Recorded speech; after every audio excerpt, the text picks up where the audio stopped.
그러면서 주로 농사를 평생을 저는 지은 사람입니다. 그래서 평생 쌀을 사 먹지는 않습니다.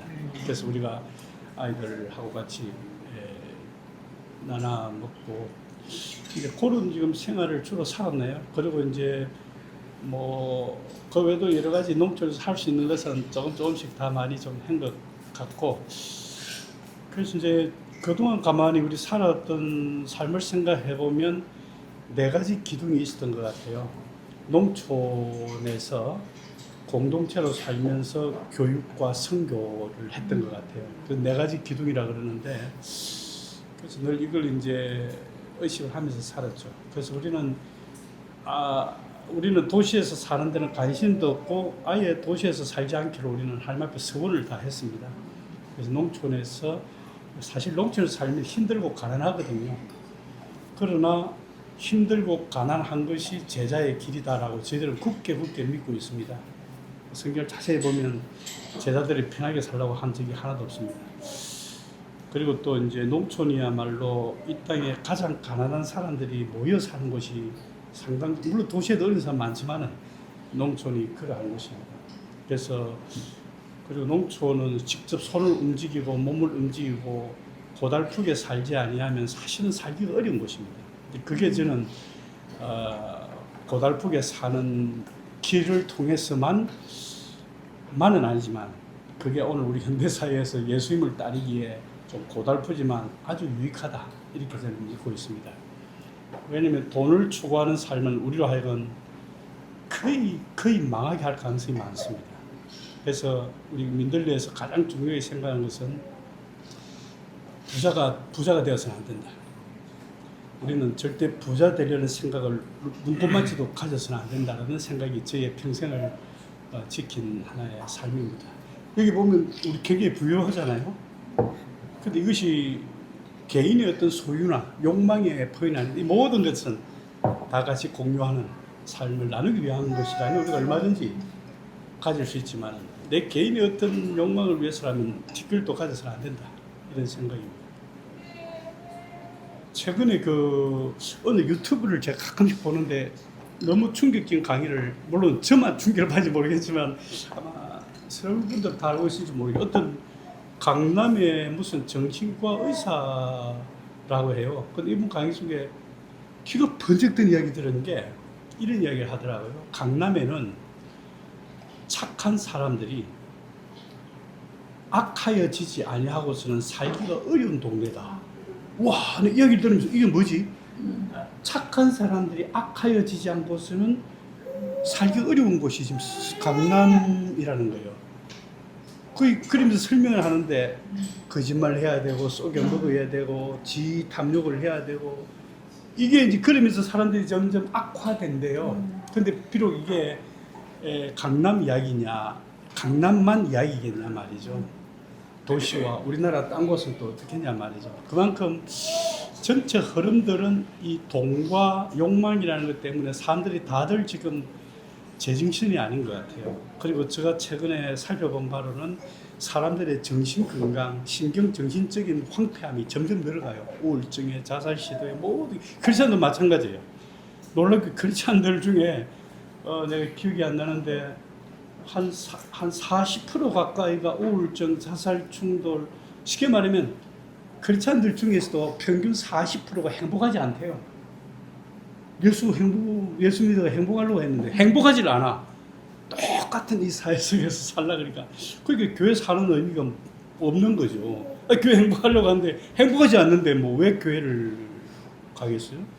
그 사실 어렵고 계속해서 저는 학교를 하면서 공동체를 하면서 이런 상황들이 우리 한국 사회에서 점점점 악화되고 있는 것을 느낍니다. 시골에서. 그래서 우리나라가 단군 이래로 최고의 지금 부유한 나라로, 선진국으로 겉으로는 화려한데 속으로는 사람들이 갖는 그 절망감들이 깊어지는 것 같아요. 저는 아이들을 여기서 한 20년 가까이 살펴보면서 매년 아이들의 정신적인 상황들이 악화되는 걸 봅니다. 오는 애들이, 이 시임생들이 보지 않습니까? 우리가 뵐 경험들이 많습니다. 아이들. 이거는 병원에도 가서도 안 되고 부모인데 해결도 못 해요. 그러니까 제가 발견한 것은 오직 자연 속에 돼야 됩니다. 도시에서 특별히 거의 불가능해요. 도시에서 학교를 한다? 적어도 초등, 중등까지는 도시에서 살면 안 돼요. 고등학교는 조금 이제 자기 그거 때문에 뭐 괜찮은데, 제가 경험한 바로는 정상적인 교육이 되려면 좀 이 흙에서, 자연 속에서, 공동체 속에서, 이런 속에서 살아야 사람들이 제정신을 갖는 것 같아요. 그래서 제가 결론이 그겁니다. 고등학교 3학년 나이까지 아무것도 안 가르쳐도 된다는 게 제 결론이었습니다. 진짜입니다. 아무것도 안 가르쳐도 된다. 그렇지만 자기의 IQ와 머리 어디 갑니까? 안 갑니다. 우리 애들 공부 안 시킵니다. 우리가 공부 거의 안 시킵니다. 검정고시 기준으로 낮춥니다. 그런데 우리 졸업생 애들이 대학생, 자기는 대학 졸업도 안 했어. 그런데 자기 밑에 대학 석사학위 가진 애들을 사원으로 썰면서 운영한 회사를 만든 애들도 있습니다. 그럼 되는 거 아니에요? 그 뭐 공부를 해야, 우리나라 서울대학 나와봐야 뭐합니까? 서울대학 박사들의 40%가 비정규직입니다. 할 게 없습니다. 하버드 대학 누가 뭐 오라고 해줍니까? 자기 밥벌이가 있는데. 이제는 그런 시대가 아닙니다. 이제는 결론을 봅니다. 자기가 자기를 스스로 신뢰하고 믿을 수 있도록, 자기가 자기를 책임질 수 있는 교육과 방법을 해야 되는데, 자기가 자기를 못 믿어요. 자기가 자기 몸을 못 믿어요. 다 고통합니다. 모든 고통의 시작이 자기 몸에 대한 자신감입니다. 자기 몸이 자신감이 없으니까 자꾸 무너지는 거예요. 안 돼요. 그래서 우리는 아이들한테 매년 봄에 4월 말에서 5월 초까지 열흘 동안 230km를 걷게 만듭니다. 때로는 하루에 30km를 걷습니다. 이제 초등학교 졸업한 중학교 1학년 아주 연약한 애들, 우리 인증사정 안 봐줍니다. 하루 30km 걷게 합니다. 그럼 애들이 한 사흘, 이틀, 사흘까지는 눈물을 쫙 흘립니다. 그런 고통이 어디 있어요. 그래서 선발대는 오후 4시쯤 이미 현장에 도착하는데, 그 애들은 밤 8시, 9시에 도착합니다. 그런데 홀로 걷도록 안 합니다. 선생과 아들이 같이 동행하면서 끝까지 걷게 합니다. 이런 경험을 딱 하다 보면 애들이요, 자기 몸에 대한 자신감을 갖습니다. 오늘날 청소년들, 젊은이들이 자기 몸에 자신감이 있으면 겁이 없습니다. 몸에 자신감을 가지면 의식이 회복이 됩니다. 의식이 회복되면 나도 공부해야 되겠다라고 나가게 됩니다. 이게 정상입니다. 근데 옛날에는 다 그런 교육을 했어요. 몸에 산에 가서 뭐 나무도 하고 집에 어른도 돕고 몸을 움직이잖아요. 몸을 알잖아요. 그러니까 깊지는 못해도 인생이 이런 거라는 걸 기본적으로 알잖아요. 근데 우리는 좋은 대학 갔는데 대학 간 순간부터 애들이 망가져. 멘붕이 와. 인생에 의미가 없고 다 중독에 빠지고 엉망진창이에요. 그래서 이런 교육을 어떻게 할까? 그래서 우리 여기서 공동체와 학교와 많은 걸 하면서 실제 삶의 실험을 참 많이 했어요. 그리고 이제 이런 경험들을 다시 좀 나누고 해야 되는데,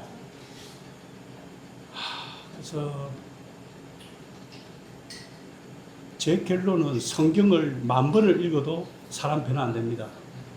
저는 성경을 1,000번 읽었다는 목사를 봤는데 가장 신뢰하지 못한 목사입니다. 재정적인 책임이 없고 남들 분열시키고 성경을 1,000번 읽었대요. 나는 이해가 안 돼요. 성경을 1,000번, 10,000번 읽는 것도 중요한 것은 한 구절이라도 생애를 걸고 지키고 실험하는 정신이 중요합니다. 그렇지 않으면 우리가 뭔 의미가 있어요. 성경 많이 보지 마세요. 진짜입니다. 잠 안 올 때 좀 보고 괴로울 때 좀 보면서, 진짜입니다. 저도 평생을 성경 읽은 사람입니다. 그게 성경이 성경 자체가 답을 주겠다. 물론 답을 줘요. 성령이 은혜가 있고 하긴 한데, 그런데 성경의 이 세계와 이 현실 세계를 분리시키려는 우리의 교모한 어떤 그런 습관들이 여기에 딱 있습니다. 항상 사람들이 안 되면 성경으로 도망을 가버립니다. 그래서는 안 됩니다. 그래서 모든 종교 단체 중에서 기독교인들이 가장 위선적입니다. 기독교인들이 가장 위선적입니다. 왜냐면 진리는 굉장히 높은데 못 따라가니까 그 가운데서 갈등이 생기고 자기를 속이기 시작합니다. 그래서는 안 됩니다. 그래서 이런 것들을 다들 실험하는 데가 공동체입니다. 공동체로 사는데 거짓말 못 하잖아요. 속일 수 없잖아요. 그래서 그게 이제, 그래서 공동체는 어렵지 않아요. 아까 우리 어디 목사님 어디 계십니까? 네, 목사님 계시지만 공동체에 대해서 물었는데 제가 그랬어요. 공동체는 이상이 들지 뭐냐, 공동체는 인간의 길이 아닙니다. 그 말은 불가능하다는 거예요. 인간의 길이 아니에요. 원래 공동체의 근원이 어디냐? 성삼위 하나님이에요. 하나님께 속한 생활 양식이에요, 공동체는. 근데 그걸 우리가 어떻게 감히 쉽게 대안이다 따라가야 된다고 말할 수 있어요? 물론 대안이죠. 그런데 그 대안이라는 것은 유일한 대안이긴 한데 우리 삶 전체를 그려야 될 대안입니다. 어떤 교회 목회를 조금 보완하기 위한 대안, 혹은 사회를 좀 더 정의롭게 하기 위한 대안, 이런 어떤 뭐랄까 기능적인 목적으로 공동체가 대안이 될 수도 좀 있어요. 그러나 그것은 100% 실패합니다. 조금 유익은 갖고 조금 사람 모을지 모르지만은. 그래서 공동체로 산다는 것은 우리 존재 전체를 다 그런 것 같아요. 존재 전체를 다 건다는 말은 간단히 말하면 어렵지 않습니다. 목숨을 바친다는 것입니다. 요즘은 이런 말하면 그 무슨 그런 이야기나 할지 모르지만 아닙니다. 목숨을 거는 겁니다. 그 실제로 성경 말씀 그대로 형제를 위해서 내가 죽기로 작정하는 것입니다. 근데 죽기로 작정하는 거예요. 만약에 형제 자매를 위해서 죽기로 작정하는 심령이 없이 공동체를 하겠다. 그런 모든 것이 다 거짓됩니다. 아닙니다. 공동체를 하는 순간부터, 목회자가 되는 순간부터 나는 여하한 순간에 이 형제와 자매를 위해서 최우선적으로 나는 죽겠다라고 결단해야 됩니다. 여기에서 시작됩니다. 그래서 기독교는 죽음의 종교입니다. 부활하는 데 아닙니다. 먼저 죽음의 부활이 있죠. 이 공동체가 그런 것입니다. 물론 그런 엄격한 기준이 없더라도 같이 살면 좋고 유익이 많아요. 많은데 근데 그것들은 다 가을 바람에 날려가는 낙엽처럼 언젠가는 흩어져 버립니다. 우리도 그런 경험이 많습니다. 저는 지금도 그렇습니다. 내가 왜 공동체로 살지? 내가 미쳤나? 미치지 않으면 공동체 살 이유가 하나도 없습니다. 아까 말한 인간의 길이 아닙니다. 저는 좀 엄격한 편입니다. 공동체 인간의 길이 아닌데 왜 우리가 그 길로 가야 되죠? 그러나 그 길로 가려면 내가 그리스도를 따르고 죽겠다. 간단합니다. 그리스도를 따르고 형제를 위해서 죽겠다라는 정신. 그밖에 없습니다. 기독교는. 그밖에 없습니다. 그밖에 뭐 있습니까? 기독교가. 그죠? 그러니까 내가 돈을 꼬불쳐 놓고 내가 부자 되겠다. 뭐 내만 우리 자식들만 잘하겠다. 이런 생각 자체는 근본적인 잘못된 겁니다. 그럼 그리스도를 따르면 안 됩니다. 내 자식만 공부 잘해가지고 머리 좋으니까 대학 보내겠다? 아닙니다. 왜 우리가 공부를 많이 해야 됩니까? 왜 내 자식이 이렇게 박사하게 되고 왜 내 자식이 잘해야 됩니까? 왜 내 자식만 잘해야 됩니까? 왜 경쟁해야 됩니까? 그럴 이유가 없습니다. 오히려 더 똑똑한 애들 대학 보내면 안 됩니다. 저도 세 가지 미친 이야기를 계속합니다. 자식들 대학 절대 보내지 마라. 두 번째, 할 수 있으면 도시에 살지 마라. 세 번째, 할 수 있으면 또 뭐였나? 농촌에 살자는, 도시에 살지 말고 농촌에 살자. 그리고 하나 중요한 거, 부자 되지 말고 가난하게 살자. 이 세 가지의 공통점은 전부 가난하게 살자는 것입니다. 왜냐하면 예수님께서 네 모든 걸 버리고 나를 쫓아라 그랬어요. 왜 우리가 예수님을 따르는 게 이렇게 힘이 듭니까?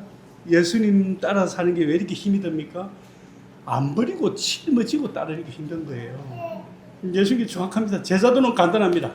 복잡하게 공부할 이유가 하나도 없어요. 네 모든 걸 버리고 나를 쫓아라. 이거밖에 없습니다. 간단합니다. 그런데 우리를 버리는 훈련도 아닙니다. 이는 훈련으로 사람이 변화 안 됩니다, 여러분들. 공부한다고 변화됩니까? 공부하면 할수록 사람이 전부 강조하게 됩니다. 뭐 개발되는 것 같지만. 아닙니다. 그냥 한마디로 그 말에 그냥 죽기로 하고 복종하는 것입니다. 딴 이유가 없는 것입니다. 주를 따르는 것입니다. 그냥. 그밖에 없어요. 그래서 오늘 현대 기독교는 대단히 이상하고 복잡한 기독교가 되어버렸어요. 너무 많은 예배를 드리고 너무 많은 기도를 하고 너무 많은 성경 공부를 하고 너무 많은 이런 걸 하는데 사람들은 헌신하지 않아요. 갈수록 자신을 죽이지 않아요. 버리지 않아요. 피곤해요. 만나면 피곤해요. 사람들 만나면 피곤해요. 서로를 알아요. 우리가 근본적인 이야기를 할 수 없다는 걸 알아요. 왜? 저 친구는 나를 위해서 언젠가는 죽지 않고 토낄 사람이라는 걸 알기 때문에 우리가 뭐 교회 만나고 부분적으로 좋지만은 저는 이런 게 기독교의 본체는 아니라 생각이 드는 거죠. 그 마음이 조금 이제 나이는 드는데 갈수록 마음이 무겁습니다. 그런 면에서. 내 영혼은 자유롭지만 이런 걸 생각하면 야, 이게 뭔가? 혹시 여러분들은 여러분들 자신을 위해서 죽을 수 있는 한 사람이 있습니까? 그래서 내가 어떤 문제 때문에 사형장에 끌려가가지고 왕이 그 이야기 있잖아요. 이 사람 대신 누가 죽겠다고 자원하는 사람들을 이 사람 풀고 대신 죽이겠다고 할 사람이 있냐고요. 제 말은. 저는 그 사람이 있습니다 생각합니다. 그리고 그걸 위해서 살아가야 된다 생각합니다.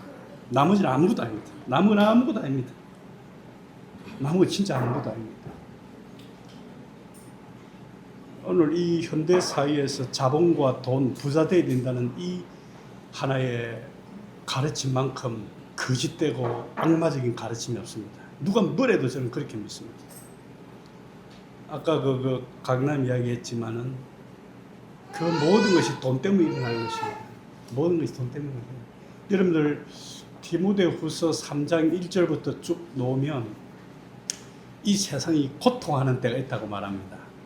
디모데후서 3장 1, 2절 쭉 보면 세상이 고통하는 때가 이르리니 하면서 노는데 그 아마 여러 가지 제목들 19가지 노는데 그 첫째가 뭔지 아십니까? 첫째는 사람들이 자기를 사랑하고 두 번째가 뭡니까? 사람들이 돈을 사랑한다. 사람들이 지만 사랑하고 돈만 사랑하면 이 세상은 지옥이 된다는 이 말입니다. 그렇죠? 근데 우리는 다 그걸 일반적으로 그렇게 알고 자기 발전, 자기 개발, 자기 이쁘게 살고 뭐 자기만 자기 자식만 내가 좋아야 된다. 그러기 위해서 돈과 부자가 되어야 된다. 뭐 이런 생각들이 지금 만연되어 있습니다. 교회 안팎 가릴 이유가 하나도 없습니다. 교회가 더한 것도 있고 이런 절망감이 많습니다. 그래서 저는 여러분들이 좀 새로운 모르겠습니다. 불꽃이 가능한지 뭐 이것이 우리 죽을 때까지 하나의 염원으로만 남고 죽을지 그건 잘 모르겠으나만 그러나 마음속에 적어도 우리가 그리스도를 그래도 애를 써서 쫓았다라는 중심이 있다 그러면 저는 그 생애는 나쁘지 않다 생각합니다. 아이고 뭐 말을 하다 보면 이렇게 돼버렸네요. 미안합니다. 혹시 뭐 조금 더 이야기 하셔도 됩니다. 질문하십시오. 예. 혹시 그 공동체를 해야겠다고 결심하는 게 사실 결심까지는 어떻게 한다고 해서 이게 실천으로 딱 옮기기까지 그런 과정들이 어떠셨는지. 결국 이제 가장 중요한 것은 부르심과 공동체인데요. 저는 공동체를 하려고 한 건 아닙니다. 저는 아까 간증했지만은 농촌 개척 선교를 했던 사람입니다. 교회를 개척하고. 근데 전도를 하다 보니까 이게 예수님의 방식이 공동체잖아요. 제자들하고.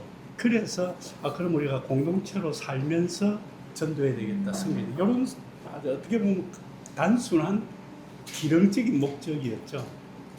그러면서 진주에 있는 버려진 농가를 빌려가지고 버려진 사람과 동네 사람과 저희 이제 후배들, 저희 식구들 데리고 소박하기 시작을 했죠. 그래서 공동체는 크게 두 가지가 있는 것 같아요. 내가 무슨 목적을 스스로 설정하고 공동체를 하겠다라는 것은 대단한 위인이 아니고서는 안 하는 게 좋다 생각합니다. 특별히 나이가 좀 많은 분들은 공동체로 살지 마십시오. 왜? 공동체로 살게 되면 시작을 하지 말라는 거죠.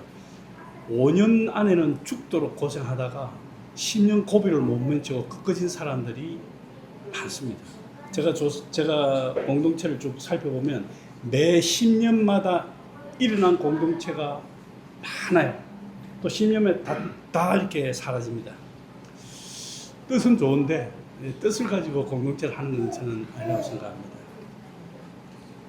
그래서 내 속에 어떤 부르심이 있는 것에 대한 것이 중요합니다. 이 부르심은 기능적인 있는 것이 아니라 하나님 나라에 대한 하나의 피할 수 없는 열망이 내 속에 있는가, 이 길 알면 안 되겠다라는 열망이 있으면 그 사람 한 사람부터 시작하면 됩니다.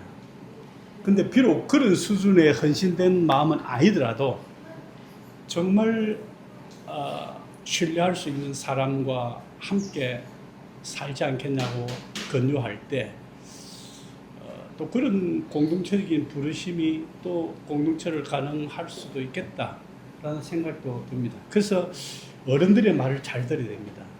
여기서 어린아 말은 나이만 많은 게 아니라 영적으로 그런 사람들의 제안들을 예사로 들으면 안 됩니다. 그럴 때 그러면 그렇게 한번 해보지요라고 따라가야 됩니다. 저 인생의 많은 부분은 그런 주위 사람들이 있었기 때문에 저같이 좀 어리석고 바보 같은 사람도 그나마 이 길로 왔다고 저는 생각합니다. 답이 못했는 거, 답은 없습니다. 좀 말씀하십시오. 또 질문하십시오.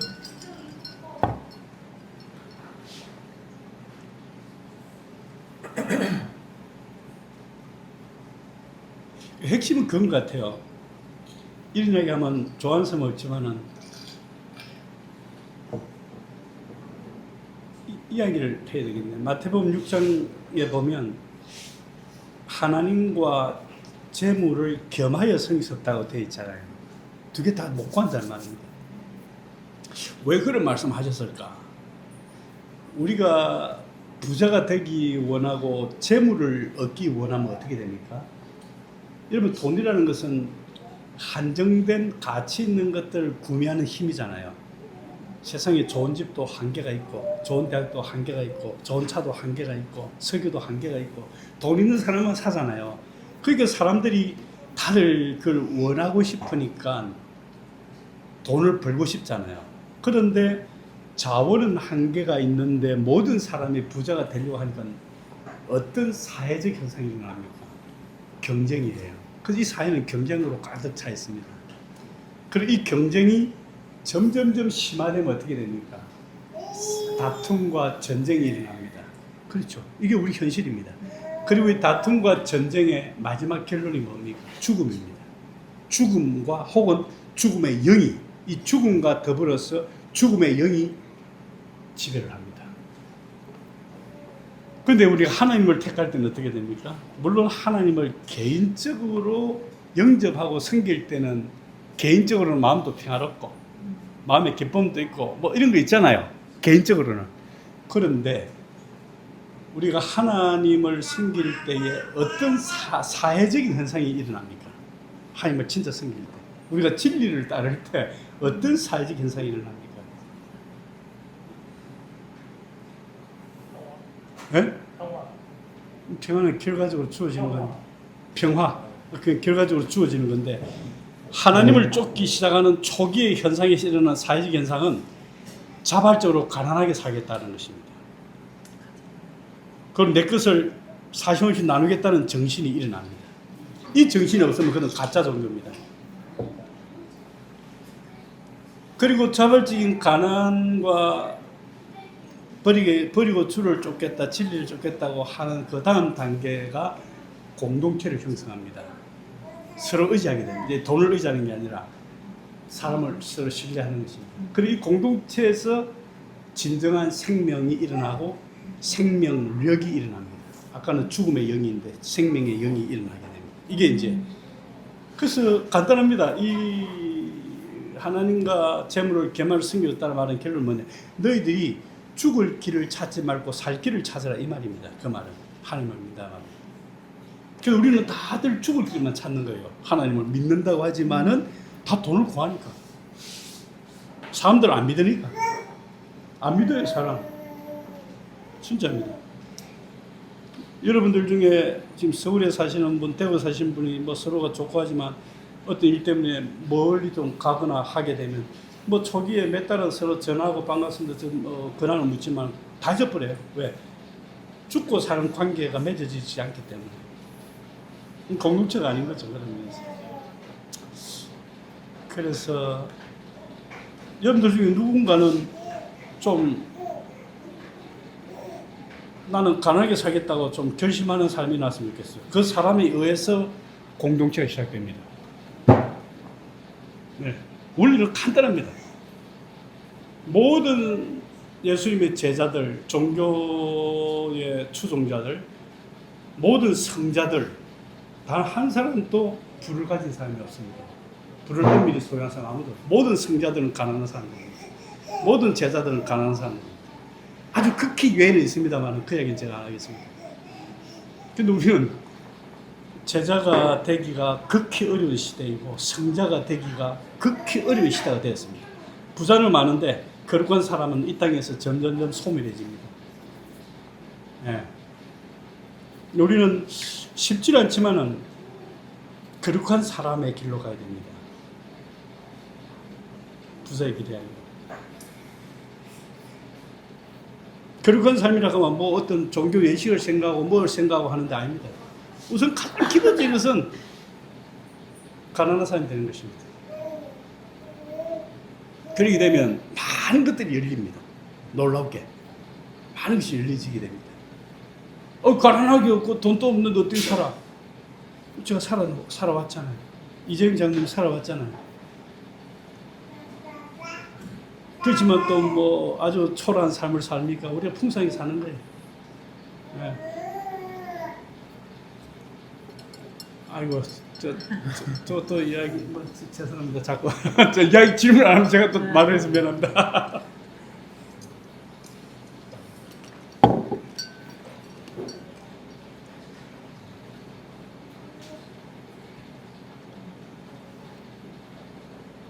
아니, 나는 좀 진짜 여러분같이 젊은이를 볼 때에, 이야, 이 젊음의 믿음을 가지고 주를 따르겠다라고 결단해버리고, 막 이렇게 나갔으면 좋겠는데, 전부 돈에 그냥 매여 있는 것 같아요.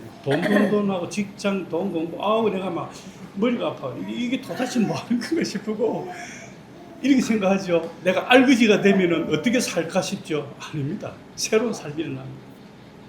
많은 간증이 일어납니다. 진짜입니다. 예. 공부 많이 해가 좀 다들 가능명이나 되면 좋겠는데 그리 잘 안 돼요. 근데 그 삶을 정말 저희가 치열하게 살면서 그렇게 살라고 배워왔고 너무 익숙해져 있어서 뭐 기능적으로나 또 성실하게 살면 당연히 보다 어떤 뭐 급여를 잘 받거나 이게 너무 익숙해진 삶이 되어 있는 거죠. 근데 여기에서 정말 가난한 삶을 살아간다라는 그거를 진짜 결단한다라는 건 어떻게 이걸 좀 치열하게 한번 좀 여쭤볼 수 있을까요? 네.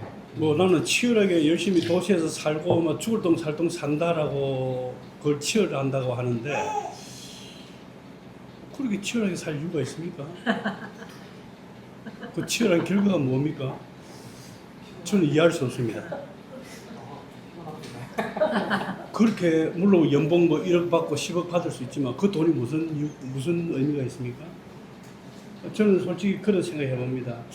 누가 1억씩 매달 월급을 연봉이 매달 1억을 내한테 줄 거니까 도시에서 딱 시키는 대로 어떤 일을 하면 해라.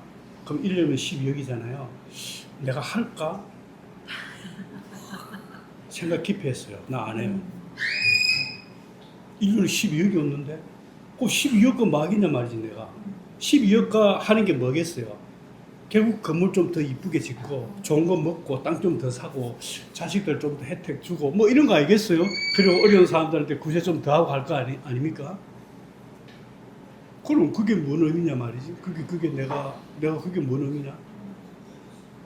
나한테는 별로 의미가 없어요. 물론 돈에 쪼달릴 때가 있지만은 쪼달릴 때면 같이 기도하면서 울면서 쪼달리게 또 그걸 하는 거예요. 저는 가난에 대해서 평생을 탐구를 했는데, 물론 이제 산업화가 시작되면서 아시아 쪽에는 빈곤한 나라 사람들이 많이 없어졌고, 아프리카는 여전히 좀 빈곤하긴 한데, 이게 물론 산업화와 경제 정책의 문제긴 해요. 그런데 정치 경제적인 이런 발전은 그 배후에 반드시 인간을 황폐하게 시키거나 불구로 만드는 사회적인 현상이 절대로 피해갈 수 없다는 것을 봤어요. 예를 들면 우리나라가 이야기했지만 지금 굉장히 선진국이 되고 엄청난 부유한 나라가 됐지만은 청년들 한번 보세요. 지금 주위에 대한민국에 자기 방에 있어가지고 안 노는 청년들이 뭐 수십만 명이래요. 사람 우리도 뭐 그 사람 끊임없이 와요. 사람 구실을 못해요. 정상적으로. 뭐 신경정신적인 고통 말할 것도 없고요. 의식 자체도 말할 것도 없고요. 부자는 됐고 잘 먹고 잘 사는데 이게 뭐지? 생각하는 거죠. 그래서 저는 이제 전혀 다르게 접근합니다. 과연 이 세상에 가난한 사람들을 구원했던 사람들이 누구였을까? 가난한 사람들을 구원했던 사람이 누구였을까? 물론 왕들이, 뭐 대통령이, 경제학자들이, 자선사업가들이 했겠죠. 조금씩.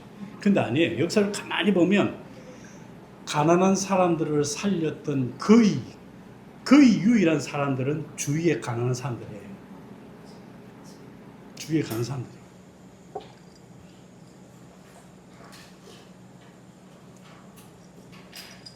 뭐 좀 가난하면 어떻습니까? 왜 우리가 부자가 돼야 됩니까? 그럴 이유가 하나도 없습니다. 우리가 좀 가난하고 없어야지 기도도 하고 의지도 하고 땅에 엎드리기도 하고 하지. 안 그러면 거기에 빳빳이 설고 있다가 자랑하다가 뭐 끝나는 거예요. 인생 별 것도 없습니다. 우리가 가난하지 않으면 제가 거의라는 말 자꾸 쓰는데, 왜냐면 그렇지 않은 사람도 혹 구원을 받기 때문에. 우리가 가난하지 않으면 천국에 가기가 극히 어렵습니다. 성경의 가르침 아닙니까? 제일 첫 가르침입니다. 우리가 가난하지 않으면 하나님을 만나기가 극히 어렵습니다. 성경 구절 다 있습니다.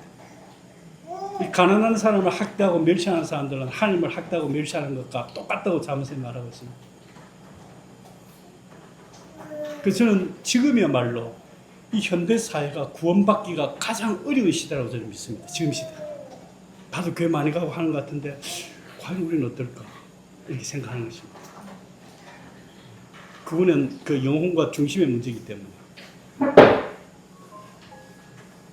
저는 그렇게 생각합니다. 저는 이 시대가 지금 구원받기가, 하나님 나라 가기가 정말 어려운 시대가 도래했다라고 믿습니다. 잘 생각해 보십시오. 그냥 우리가 교회 공동체를 모였다고 뭐 좋은 이야기 한다고 우리 하나님의 백성이다 스스로 속일 수 없습니다. 왜냐면 많지는 않아도 저는 그런 부류들 중에서 이탈한 사람들도 봤기 때문에 그렇습니다. 하나님을 떠난 사람도 보기 때문에 그렇습니다. 지멋대로 사는 사람 봤기 때문에 그렇습니다. 그렇습니다. 이야기를 좀 해요. 또 질문.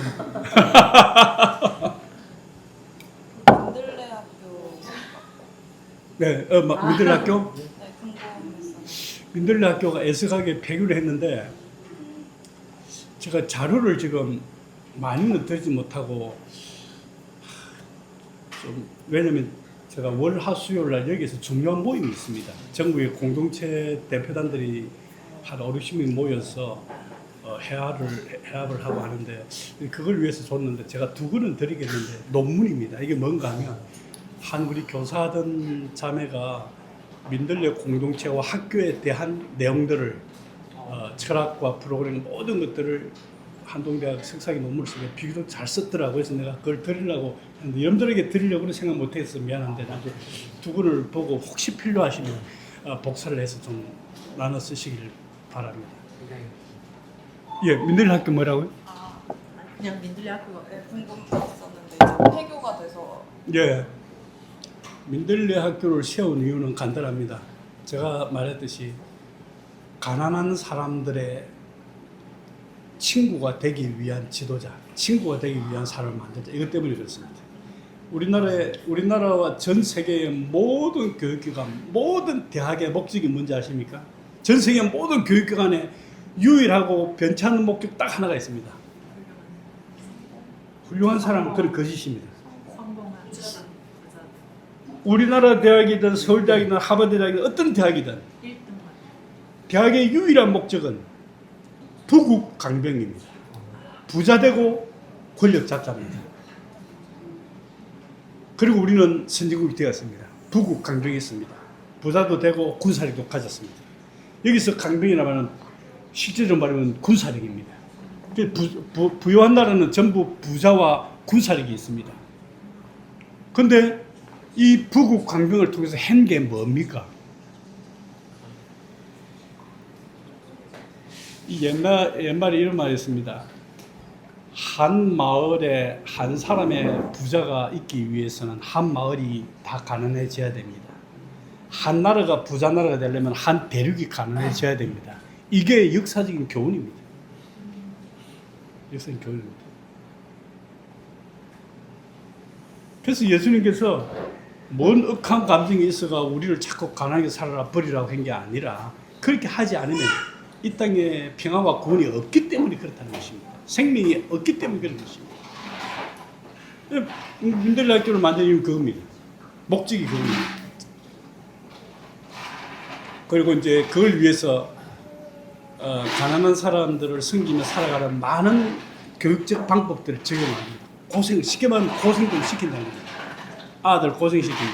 우리는 아들 고생시키는데 전문 학교였습니다. 예, 근데 이런 애들이 군대 갔다 오면 군대 가는 건 아무것도 아닙니다. 지금 현재 일하는 것은 아무것도 아닙니다. 왜? 기본적으로 애를 때 그 몸에 익힌 하니까 아까 말했듯이만 하루에 30km 걸으니까 지금 몇 학생이에요? 청년이시죠? 미안합니다.